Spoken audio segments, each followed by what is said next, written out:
Quiero ir contigo a 6 ciudades. Probaremos delicias con estrellas. Será la caña. Soñaremos desde las alturas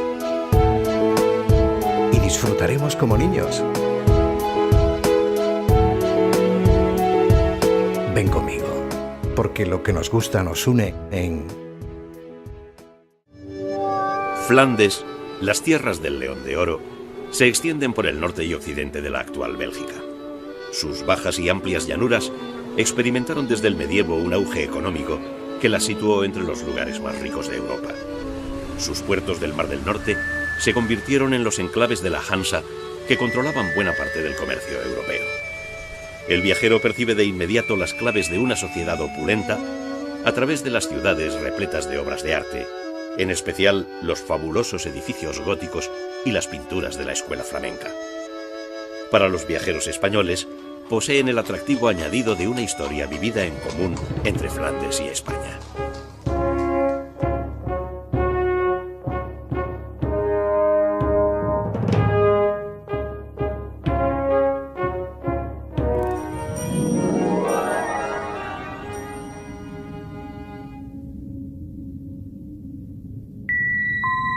Un novelón del romanticismo, Brujas la Muerta, comparaba a la capital del Flandes occidental con una joven fallecida en el momento de su máxima belleza.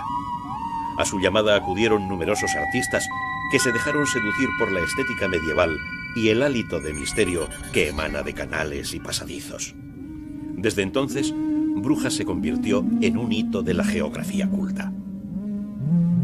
Entre la irrealidad de las penumbras y el ensueño de la soledad, la magia nocturna guarda el valiosísimo patrimonio artístico atesorado durante los siglos XIII, XIV y XV, cuando Brujas era un importantísimo centro comercial de la Liga Hanseática.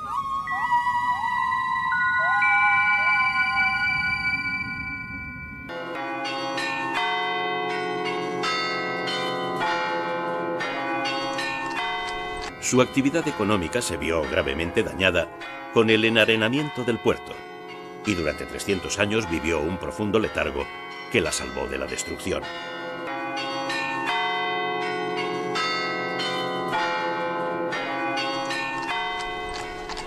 La antigua ciudad amurallada, totalmente plana, tiene sus hitos urbanos en las desmesuradas torres, como el Belfort, que subraya la importancia del mercado, el Hallen, ejemplo sobresaliente de la arquitectura civil del gótico.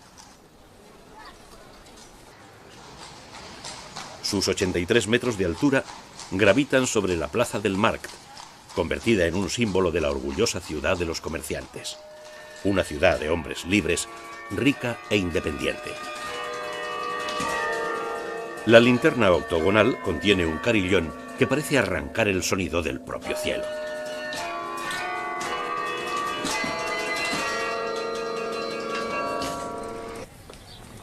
La plaza del Markt continúa siendo el espacio público por excelencia. El monumento a los héroes de la revuelta popular, Jan Breydel y Peter de Koning, recuerda la batalla de las Espuelas de Oro de 1310 contra los franceses que apoyaban el monopolio comercial de los más poderosos. A pocos metros se abre el Burg, la segunda plaza que articula el casco antiguo. Sobre sus adoquines se pisa el núcleo originario de la ciudad, donde se levantaba el castillo, construido por Balduino I, Brazo de Hierro, a finales del siglo IX, para frenar las invasiones normandas. Resume el esplendor de los 9 siglos de arquitectura que se contemplan en los muros del núcleo histórico, aunque el gótico sea el estilo de su época de plenitud. El ayuntamiento está considerado como una obra maestra del gótico civil y sirvió de prototipo para toda una serie de palacios municipales levantados en todo Flandes. La grandiosidad de la sala gótica responde al ascenso de la burguesía urbana que logró imponer la supremacía de los órganos de gobierno municipales. En el siglo XIX, las pinturas historicistas plasmaron los acontecimientos más relevantes de Brujas.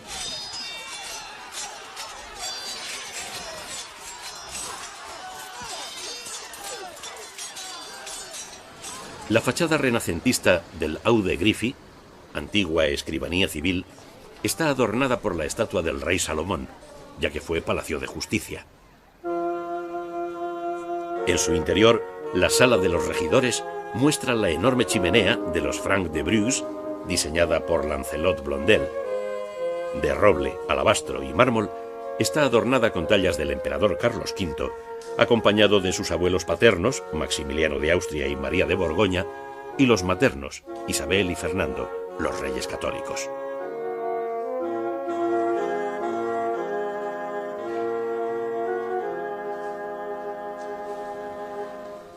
La mayoría de los visitantes del Burg buscan la discreta entrada de la Basílica de la Santa Sangre, que en realidad son dos templos superpuestos.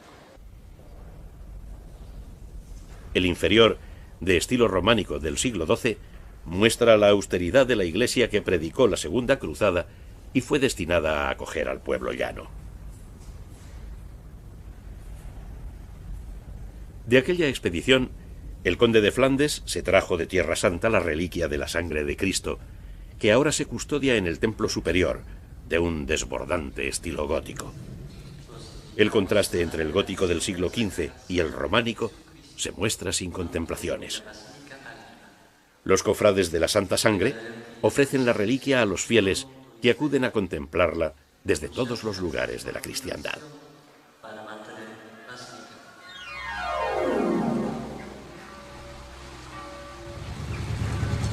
Para entender la ciudad de los comerciantes medievales, hay que hacerlo desde el agua, alejados de los tumultos turísticos.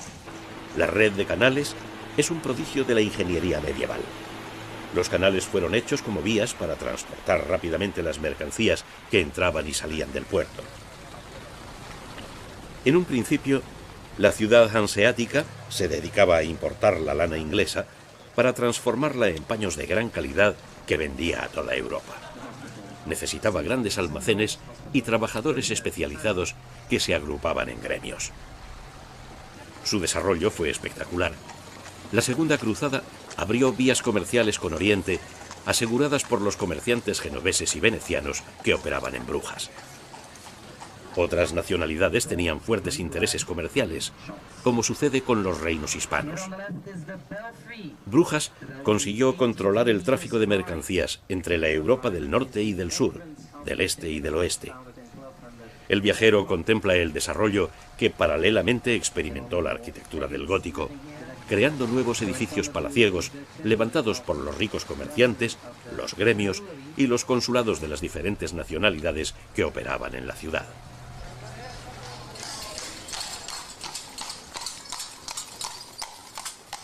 En la casa de Ter-Beurs se reunían los banqueros, dando lugar al embrión de la futura bolsa de valores, que adoptó como nombre el apellido de su propietario, Beurs, que significa bolsa.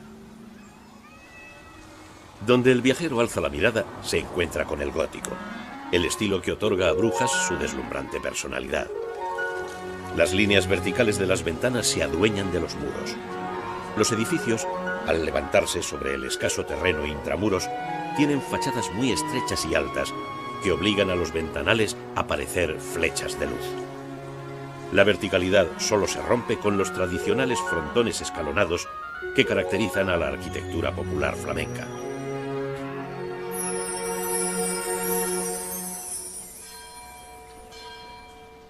La iglesia de Nuestra Señora registra todo el proceso de evolución del gótico flamenco.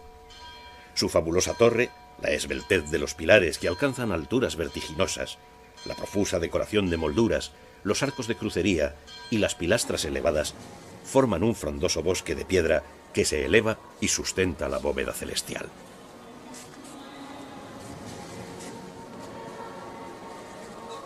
Abajo impera la austeridad, debida a la destrucción de los altares durante las revueltas de mendigos y de iconoclastas que atacaron las iglesias de Flandes en la segunda mitad del siglo XVI.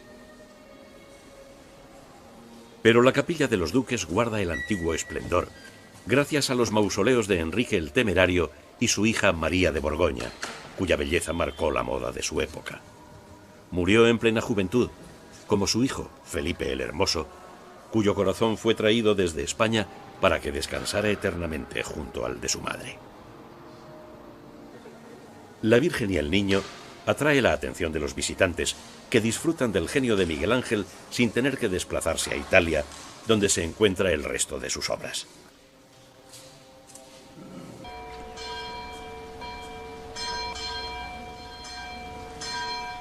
Un breve paseo lleva a un rincón de calma, el Begijnhof, convento de las Beguinas, una especie de isla urbana en la que se refugió la emancipación femenina. Desde el siglo XIII, un grupo de mujeres que no eran monjas llevaba una vida aparte. No vivían en comunidad, cada una tenía una pequeña casa y se mantenía con su trabajo, pudiendo abandonar el lugar cuando quisiera. En la actualidad lo habitan las monjas benedictinas.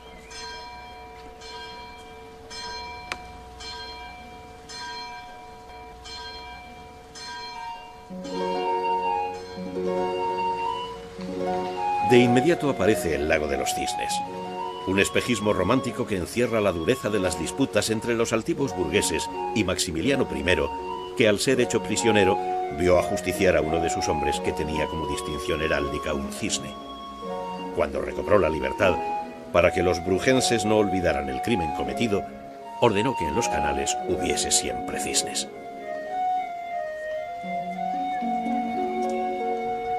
Subido en el pedestal, Hans Memling fue adoptado por la ciudad como el genio de la importantísima escuela pictórica de Brujas.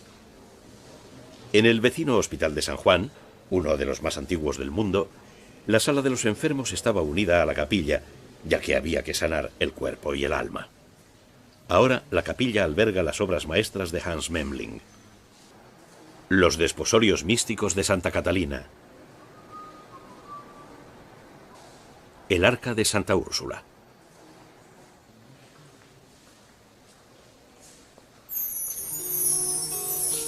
Cuando Carlos V visitó la ciudad en 1515, estaba a punto de comenzar la decadencia, provocada por el desecamiento del brazo de mar que permitía la existencia del puerto. No podía sospechar que 300 años después, los prisioneros de guerra españoles abrirían el canal mandado construir por Napoleón.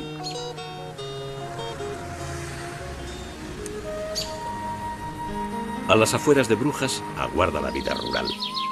En bicicleta o en barco se entra en las tierras bajas e inundables que la construcción de los polders, reforzados por las hileras de árboles, consiguieron salvar para la agricultura y la ganadería. Un mundo vegetal creado por unas gentes que tuvieron que trabajar duramente para pisar tierra firme.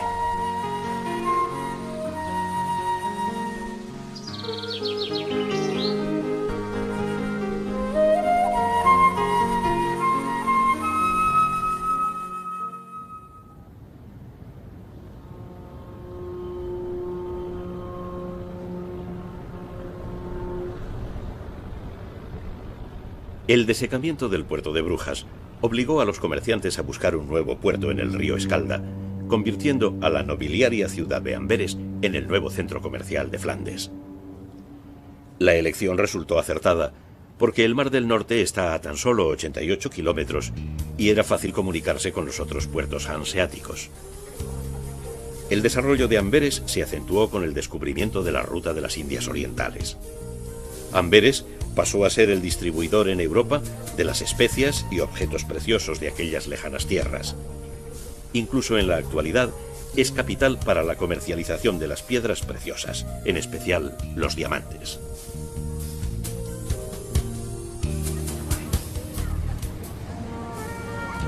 Rápidamente se observa que no hay puentes sobre el Escalda.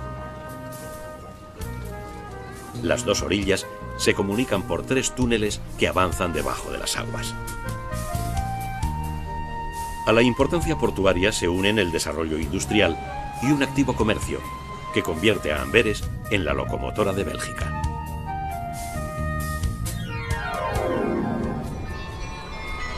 Tras las fachadas restauradas, las torres del casco antiguo muestran que en el siglo XVI Amberes llegó a ser una de las ciudades más importantes de Europa. Con sus 100.000 habitantes, fue un gran centro económico que promovió el desarrollo urbano y el artístico. Con el dinero llegó el auge constructivo y la ciudad se llenó de arquitectos, escultores y pintores que la hicieron brillar durante los siglos XVI y XVII como un centro cultural. El casco histórico palpita en la plaza de Grotte de Markt, que parece girar en torno a la monumental fuente. Representa al legendario soldado romano Silvio Bravo en el momento en que arroja la mano del gigante Druon Antigón al río Escalda, liberando así a la ciudad del pillaje de este grandullón. Naturalmente se trata de una explicación simbólica de que el río fue el gran promotor del auge de Amberes. El friso de casas renacentistas que ocupaban los gremios y sus estatuas doradas representan la riqueza de la ciudad. Al pasear por la plaza no es raro escuchar alguna música callejera. Amberes tiene un alma festiva y el gusto por las celebraciones impregna todo el casco antiguo. De manera muy especial se manifiesta en torno al ayuntamiento, que sirve de escenario a las bodas.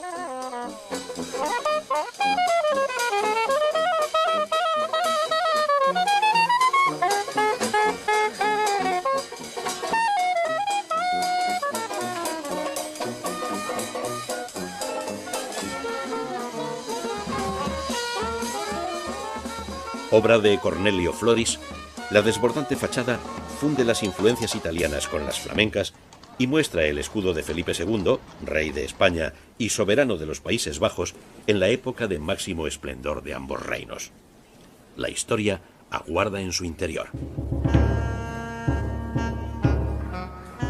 Sus frescos historicistas, encargados a Leys, narran los principales sucesos históricos de la ciudad, en los que ocupan un papel destacado Carlos V, al que nunca se le consideró un extranjero, y Felipe II, al que nunca se le consideró un flamenco. De 1516 a 1714 tuvo lugar la llamada época española, con una historia vivida en común que se inició cuando el príncipe Carlos, soberano de los Países Bajos por ser hijo de Felipe el Hermoso, aceptó la corona de Castilla y Aragón como heredero de su madre, la reina Juana, hija de los reyes católicos. Pero más allá de la problemática de los acontecimientos políticos religiosos, existió una importantísima colonia de españoles y una relación cultural que todavía se palpa en Amberes y en todo Flandes. Una colonia de negociantes, mayoritariamente castellanos, operaba en la ciudad, donde se mezclaron con la población local, al igual que lo hicieron los flamencos que llegaron a España con Carlos V.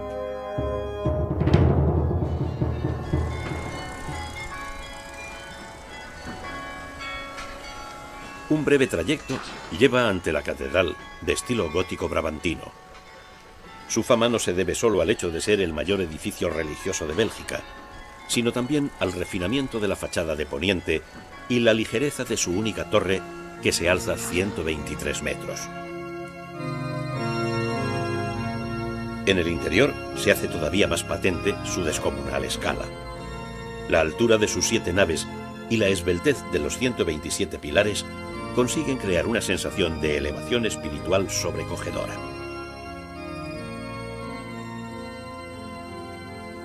Al igual que en otros templos flamencos, la sobriedad del interior se debe a la destrucción de numerosos retablos, figuras sacras y mobiliario, producida por la revuelta de los iconoclastas en el siglo XVI. Sin embargo, las vidrieras muestran el esplendor de antaño junto al mayor tesoro de la catedral, los fabulosos cuadros de Rubens. La Asunción de Jesús irradia una luz plateada que parece un velo que envuelve los colores. En el transepto están instalados 2 gigantescos trípticos, el descendimiento y la erección de la cruz, que con su composición diagonal y sus poderosas anatomías está considerado como una de las mejores pinturas del mundo. Por eso la catedral es un buen lugar para comenzar una ruta iniciática por la vida y la obra del gran pintor de Amberes.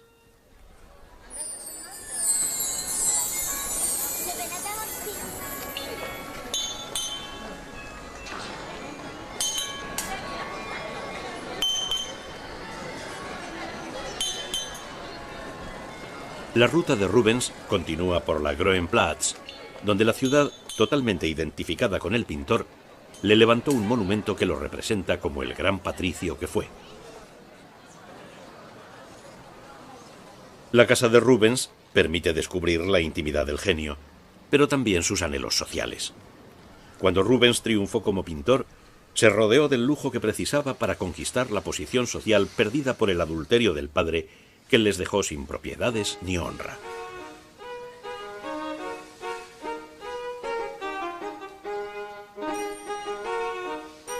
Desde el piso alto del taller, Rubens vigilaba el trabajo de sus ayudantes. Junto con los bocetos se pueden contemplar los cuadros terminados. El maestro realizaba los bocetos que eran enviados a sus clientes repartidos por Europa. Si eran aceptados, se comenzaba a trabajar en el taller, donde Rubens dirigía el dibujo de la composición, la preparación de los colores, supervisaba la pintura y realizaba personalmente las partes más complejas, explicándose así que dejara a la posteridad más de 1000 obras. El viajero encuentra la apoteosis de la pintura barroca de Rubens en el Museo Real de Bellas Artes, rodeado por las grandes composiciones de un pintor que conocía los efectos de la luz, la perspectiva y la óptica con una total maestría. El bautismo de Cristo es un ejemplo de la erudición de Rubens en materia religiosa, como sucede también con la adoración de los reyes, una de las más célebres por su compleja composición y una técnica pictórica rápida y precisa. En su obra La lanzada, el dramatismo de la composición se acentúa por las tonalidades empleadas, al igual que en el descendimiento.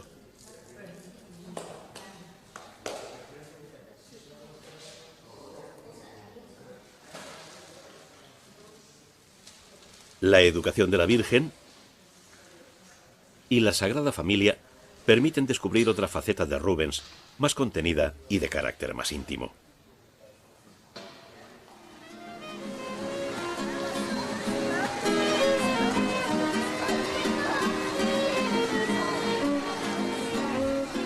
La animación callejera acompaña hasta el Museo Plantin Moretus, donde se custodia una colección excepcional de imprentas primitivas.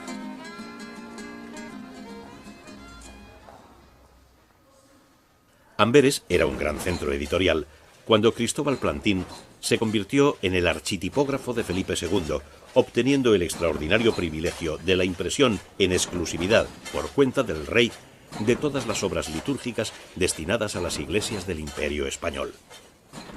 El encargo fue tan descomunal que enriqueció de inmediato a Plantin y a sus sucesores, los Moretus, ya que estuvo vigente hasta el siglo XVIII para ruina de los impresores de España. Así, el tan traído y llevado oro de América enriqueció a Flandes, como sucedió también con la lana, que en vez de ser transformada en paños en Castilla, era enviada a Flandes, donde se fabricaban los paños que luego había que comprar a elevados precios. La historiografía actual culpa de esta nefasta política económica a los intereses político-religiosos de los monarcas de la Casa de Austria, que además no dudaron en reprimir con dureza los intentos independentistas flamencos. La Casa de Plantin se convirtió en un importantísimo centro erasmista, aunque sea conocida por haber realizado la gran empresa tipográfica del siglo XVI, una edición de la Biblia en 5 lenguas: latín, griego, hebreo, siríaco y arameo. En la realización de la Biblia políglota trabajó el capellán de Felipe II, el teólogo Arias Montano.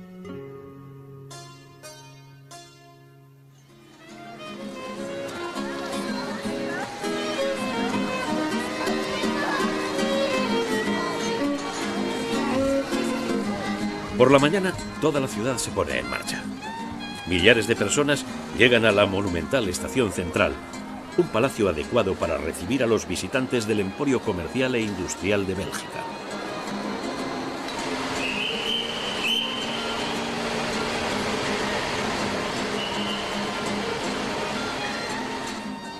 Jan van Eyck, otro de los genios de la pintura flamenca, parece mirar desde su monumento al bullicio callejero, rodeado de los edificios palaciegos de los siglos XVIII y XIX.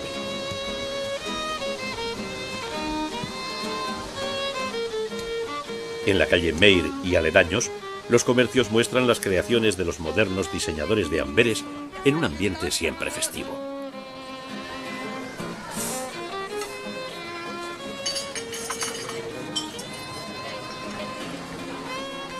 Pero no es el único personaje de piedra. ya que el primer tallador de gemas se asoma también al alboroto de la calle Meir. A finales del siglo XV, Louis Berken inventó la técnica de pulir y tallar las piedras preciosas, provocando el auge de la industria diamantina en Amberes. La historia del diamante en Amberes es una historia de amor que ya empezó en 5 siglos atrás, porque como ya saben, Amberes es un gran puerto y en tiempos de que cuando era española Amberes había mucho comercio con Sevilla y con Lisboa, y los primeros diamantes llegaron de la India por Lisboa a Amberes, y aquí empezaron hace 5 siglos a estudiar la piedra y a aprender cómo se debe tallar. O sea que hay un señor que se llama Lode van Berken, que es el primero que empezó a tallar las piedras y que ha encontrado toda esa luminosidad que tiene el diamante. En la actualidad, Amberes es el centro mundial del diamante. Comercializa el 85% de la producción mundial de diamante en bruto y el 55% de los tallados a través de 4 bolsas de diamantes.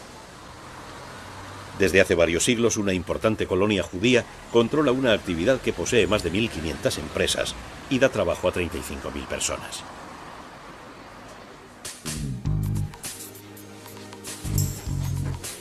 La ciudad que trabaja duro también se divierte al máximo. Los locales de copas, como el 11º mandamiento, que naturalmente es el mandamiento de beber cerveza, tienen una clientela que opina que en Amberes no se bebe cerveza, se saborea. Para ello existen más de 300 tipos, porque cada pueblo hace la suya con sus propias hierbas. También la ginebra tiene una amplia gama de sabores.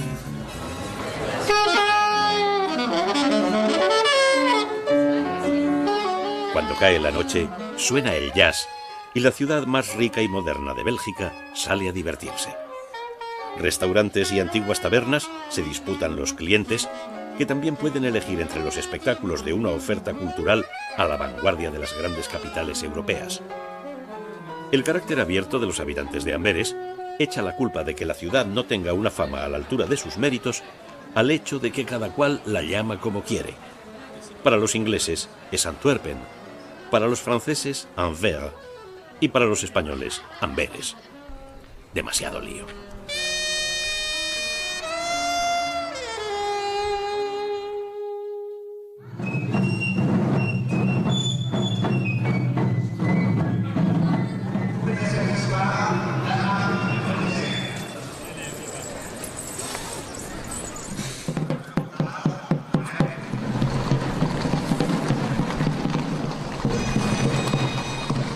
La plaza más famosa de Europa acoge a comienzos de julio un cortejo fascinante, el Omegang, que conmemora el desfile organizado en 1549 para recibir a Carlos V, a su hijo el futuro Felipe II y a sus hermanas Leonor, reina de Francia, y María, reina de Hungría.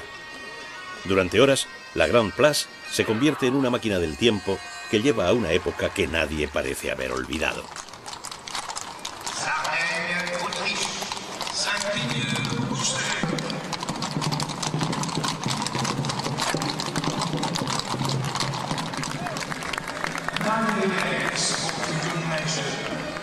La recreación de los trajes, los estandartes y los bailes resultan tan perfectos que parecen salidos de un museo etnográfico.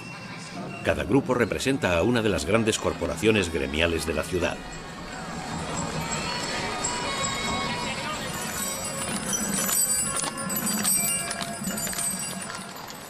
Un gusto por lo bien hecho impregna todos los ámbitos, hasta el festivo.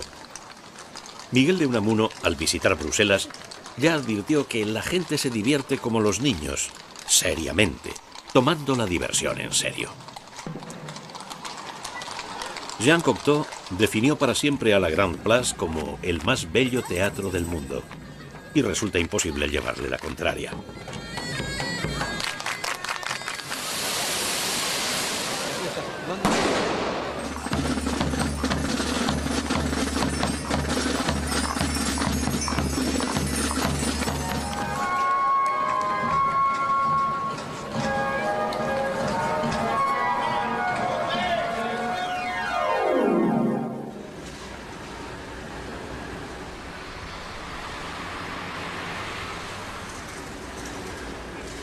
Bruselas, cosmopolita desde sus comienzos, nació a finales del siglo X en una encrucijada de rutas de tal importancia que en la actualidad sigue siendo un gran nudo de comunicaciones y capital de la Comunidad Europea.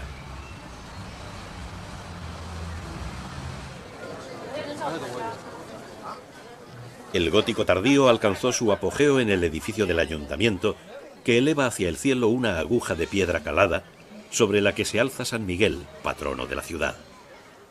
Las fachadas barrocas de las casas que pertenecieron a los gremios guardan numerosas historias, como la de Carlos Marx y Federico Engels pronunciando discursos en la Casa del Cisne, o la de Víctor Hugo escribiendo sus contemplaciones en la Casa de la Paloma.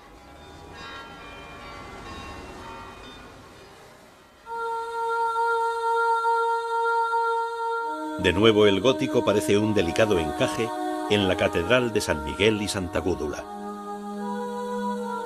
Las columnas alcanzan una altura tan superlativa que, unidas a las numerosas vidrieras, logran crear en el visitante la sensación de altura espiritual. 300 años duró la construcción del templo, concluyéndose en época de Carlos V. Las vidrieras hacen referencia al emperador y a su esposa Isabel de Portugal. Otros miembros de la familia imperial y numerosos personajes históricos forman parte de la iconografía desarrollada en las fabulosas vidrieras del siglo XVI, que suponen la gran aportación del Renacimiento al templo, fundiéndose sin contradicciones con la estética del gótico. Al barroco se deben las esculturas de los 12 apóstoles de la nave central y la joya del púlpito.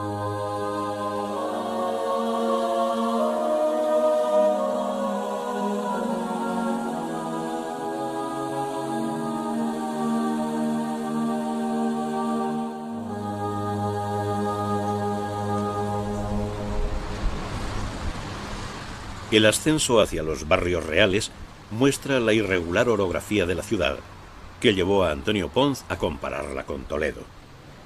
El genial viajero español del siglo XVIII valoró los grandes edificios realizados por el arquitecto Guimard, diciendo: «Parece que Bruselas quiere entrar en competencia con París».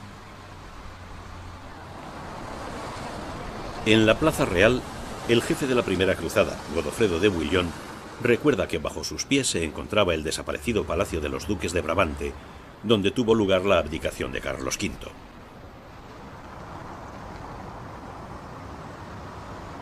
El actual Palacio Real se utiliza para las recepciones presididas por los monarcas de un país que de 1972 a 1994 se transformó de Estado unitario a Estado federal. El Boulevard Regent, orillado de palacios neoclásicos ocupados por instituciones culturales, conduce al Museo de Bellas Artes. Los genios de la escuela flamenca aguardan en sus salas. Roger van der Weyden y su Piedad. La Virgen de la Leche, de Gerard David.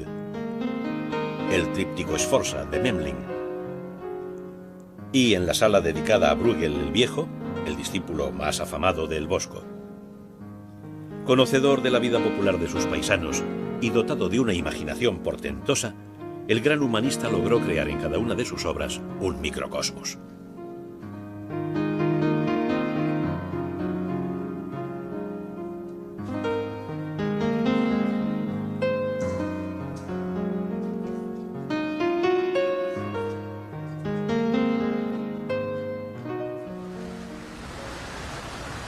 De nuevo en el Boulevard Regent, se llega a un pequeño jardín rodeado de estatuas góticas que muestran los oficios más importantes de la rica Bruselas. Algunas se recortan sobre la iglesia de Notre-Dame de Sablon, pero el jardín está dedicado a dos héroes nacionales, los condes Egmont y Horne, ajusticiados por orden del duque de Alba durante la represión de la Reforma protestante. El viajero puede visitar numerosos museos, pero el de Erasmo de Rotterdam lleva directamente a una época en la que se estaban cambiando las ideas establecidas y se intentaba crear un nuevo mundo. Erasmo llega a esta típica casa del Renacimiento el año 1521. Además de su escritorio, se conservan los retratos que del filósofo hicieron Metzys, Durero y Holbein. Las vitrinas guardan joyas bibliográficas como las primeras ediciones del Elogio de la Locura y otras obras de Erasmo. Algunos ejemplares aparecen totalmente censurados, pruebas de la terrible persecución llevada a cabo contra el pensamiento erasmista.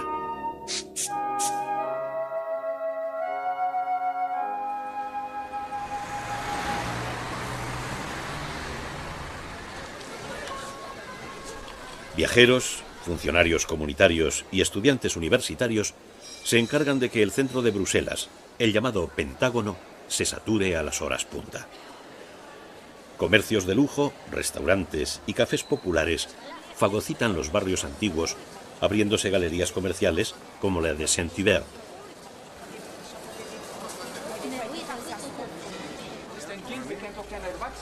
A espaldas de la Grand Place, la figura del Manneken Pis inaugura la serie de guiños humorísticos que el viajero encuentra en las fachadas de la capital comunitaria, pese a su fama de seria. Los personajes de cómics han dado lugar a una ruta por la Bruselas más informal.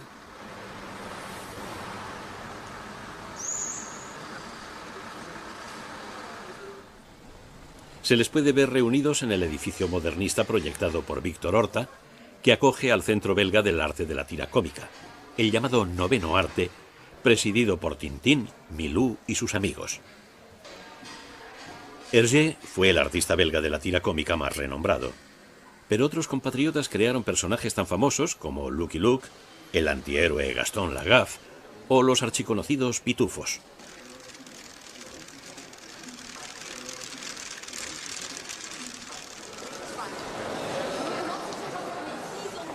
Si Bruselas tiene el ademán serio de la capitalidad y la sonrisa burlona de los cómics, nadie duda de que su gusto esté conquistado por los bombones.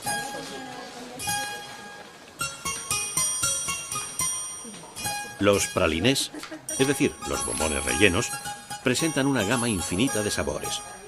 La imaginación de los maestros chocolateros desborda las bombonerías, a donde los golosos de cátedra acuden buscando las especialidades.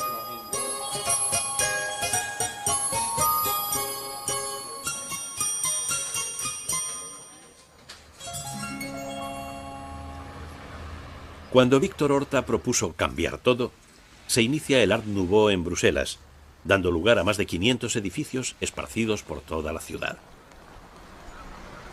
El Museo de los Instrumentos Musicales está alojado en un inmueble levantado a finales del siglo XIX por Paul Saint-Tenoy para los almacenes Old England.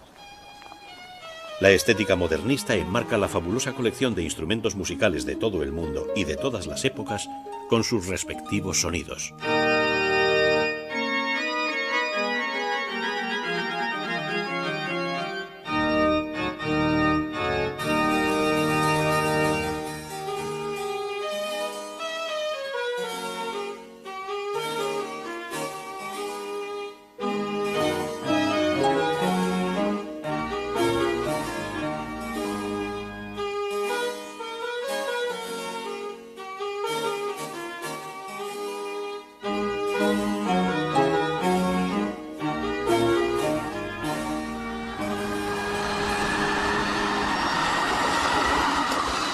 La necesidad de reconstruir Bélgica tras los destrozos de la Primera Guerra Mundial impulsó el nuevo estilo, convirtiéndose Bruselas en un centro del Art Nouveau. La Maison Cauchy conserva la decoración original que permite apreciar al modernismo como un estilo unificador de arquitectura, pintura y artes aplicadas hasta formar un conjunto estético total.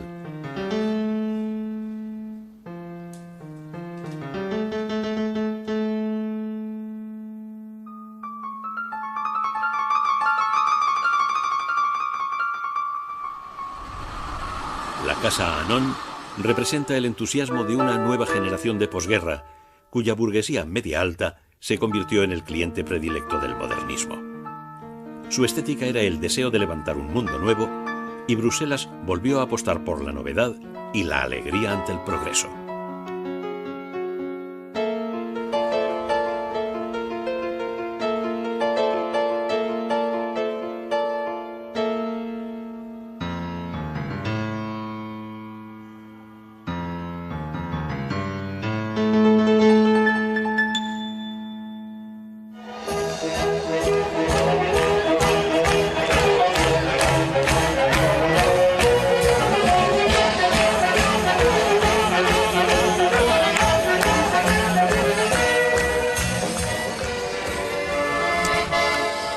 Gante pertenece a las antípodas de las ciudades museo.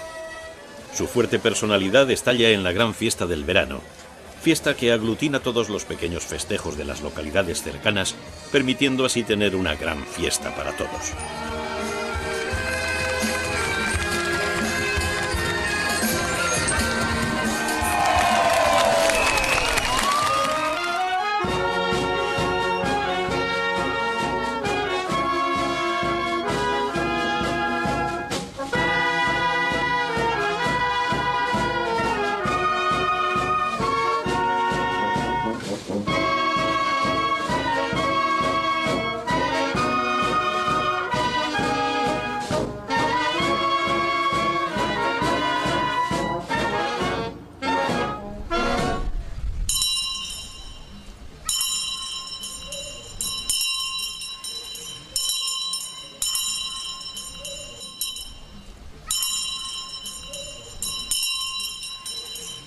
El bellman sigue la tradición de los antiguos pregoneros, animando a los juerguistas a realizar una ruta por los establecimientos cerveceros.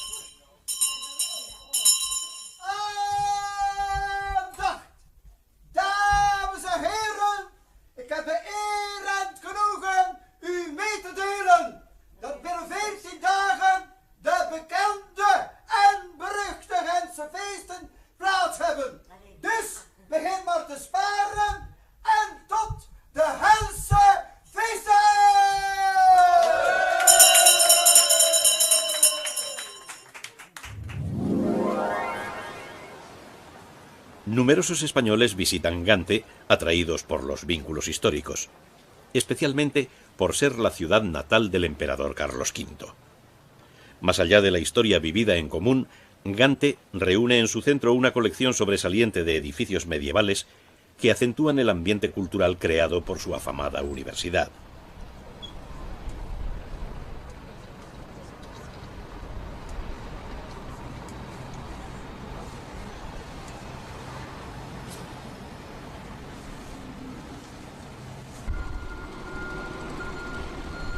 El Belfort alza sus 91 metros de altura entre las dos plazas del corazón antiguo.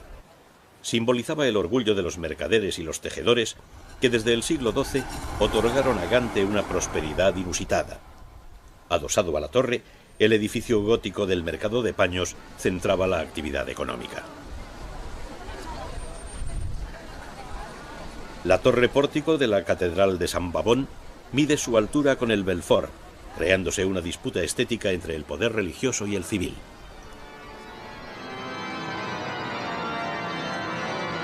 Sobre la catedral románica se levantó la nueva en el esbelto gótico bramantino, pero no fue terminada hasta el siglo XVII.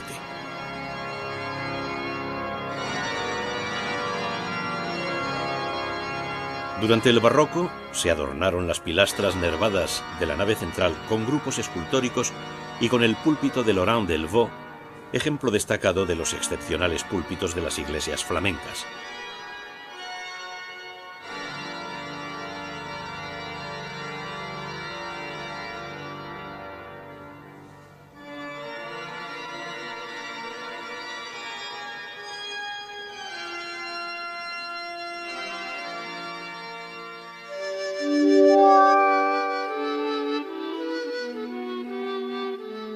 La catedral custodia el políptico del Cordero Místico, obra maestra de la escuela flamenca del siglo XV. Fue pintado por los hermanos Hubert y Jean Van Eyck, que lograron el milagro del color inalterable y de las veladuras transparentes, mezclando secretamente los pigmentos minerales diluidos en aceites.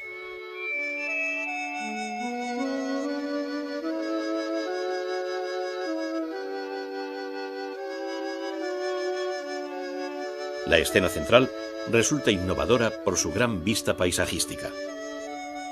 Tiene su centro compositivo en el Cordero, que simboliza el sacrificio de Cristo para salvar a la cristiandad, que acude a adorarlo dividida en diferentes grupos. Adán y Eva, la Virgen,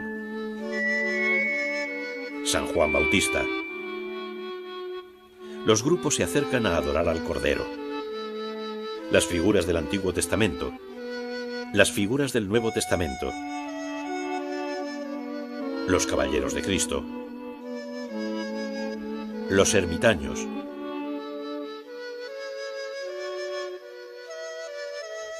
los ángeles cantores.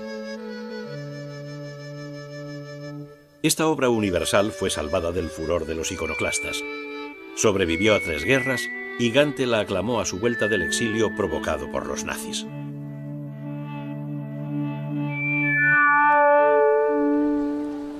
El Gante medieval también puede ser considerado como un superviviente. La única nota de modernidad la ponen los tranvías.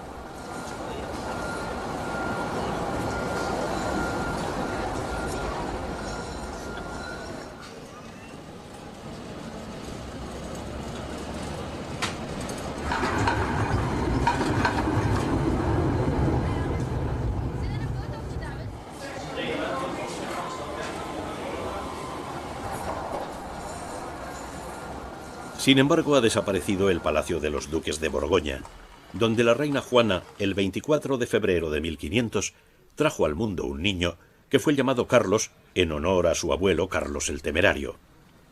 Una humilde estatua recuerda a Carlos I de España y V de Alemania, el hombre más poderoso de su época.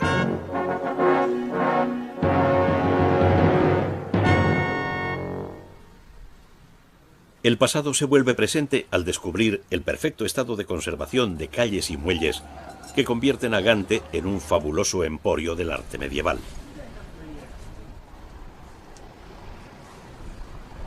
La rica burguesía y el poder de las cofradías levantaron el ayuntamiento a principios del siglo XVI, presentándolo ante los ciudadanos como un fabuloso palacio gracias a la fachada del gótico florido, donde arquitectura y escultura se integran totalmente.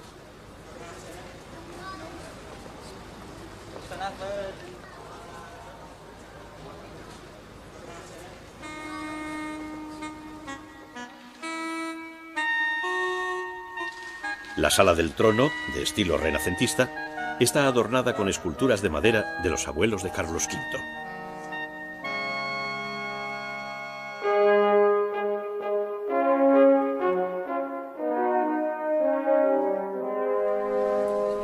El ala izquierda del ayuntamiento fue edificada en el estilo Renacimiento, provocando un contraste tan radical que podría decirse que son 2 edificios sin relación alguna.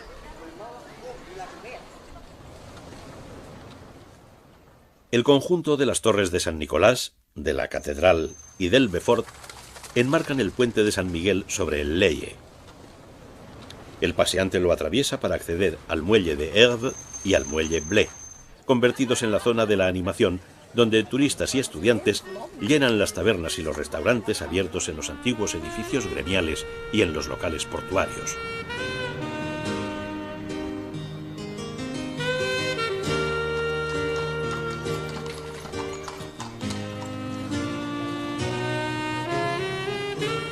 Las barcas se adentran en los canales del antiguo puerto hanseático.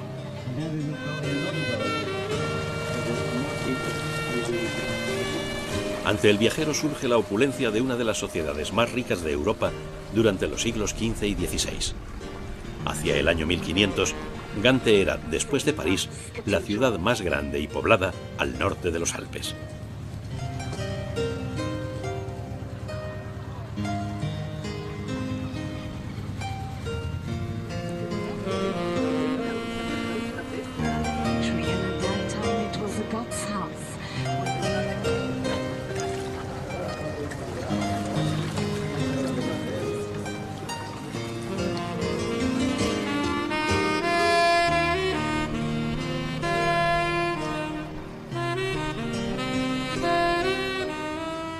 La tradición se mantiene viva. El antiguo tinglado de los carniceros ha sido convertido en un moderno restaurante y en una tienda de especialidades flamencas.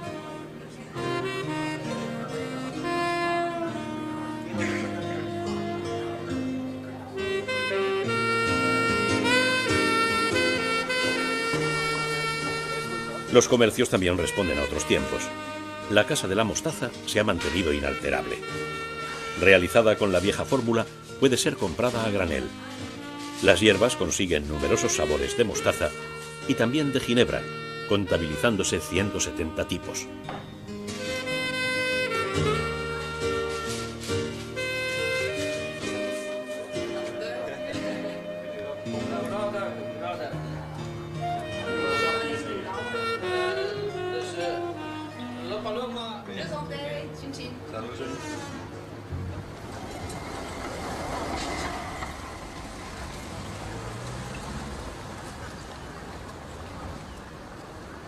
El castillo de los condes de Flandes tuvo la máxima importancia defensiva durante el feudalismo cuando Balduino Brazo de Hierro lo mandó levantar a mediados del siglo IX. 300 años después fue levantado de nuevo, inspirado en los fuertes de los cruzados en Tierra Santa. Todavía se recuerda el gran banquete ofrecido a los caballeros del Toisón de Oro en 1445. La otra cara de Gante pertenece a los estibadores del puerto y a los obreros de las numerosas fábricas textiles. La revolución industrial tuvo en Gante uno de sus centros más importantes. También la lucha por lograr un trabajo digno y los derechos obreros que hoy se poseen. En estilo modernista, se edificó la sede de los sindicatos socialistas.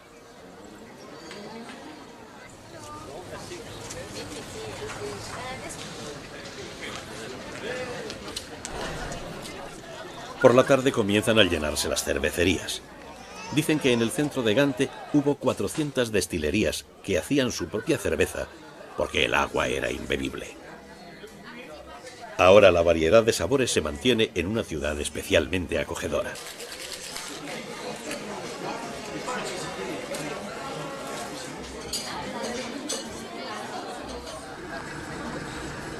La mezcla de gentes llegadas de otros países forma parte de su historia. Gante ha ido destilando lo mejor de cada lugar para incorporarlo a su fisonomía.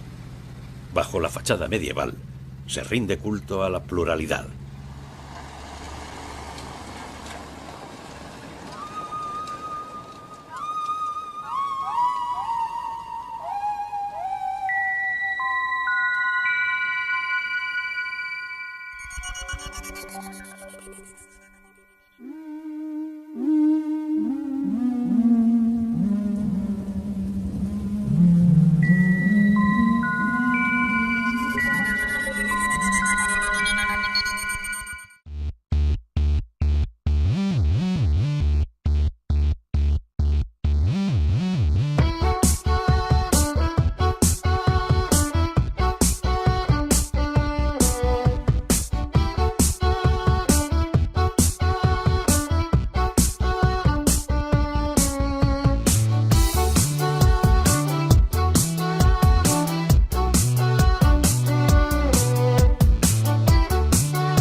You're gonna be